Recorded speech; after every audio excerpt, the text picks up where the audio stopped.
Знаете этих людей, которые отчаянно пытаются вписаться в тусовку, но у них не получается? У меня с этим 50 на 50. Иногда я тот самый персонаж Sims, который обладает навыком душа компании, а иногда я просто ходячий кринж на ножках, и так случилось однажды, когда я ходила на танцы.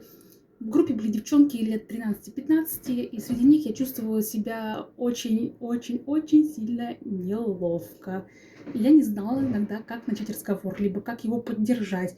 Я вообще не понимала, как себя вести, но при всем при этом они почему-то считывали меня за свою. Я имею в виду, они думали, что мне тоже лет 15-16. Как это получилось, я не знаю, но это было так внутренне унизительно в том плане, что не то, что меня обозвали 15-леткой, это вообще нормально, а в том плане, что я себя чувствовала какой-то социально неловкой хреновиной, которая ничего не может, которая не может совладать со своими собственными словами, которая не может поддержать нормальный диалог. Как часто такое случается с вами?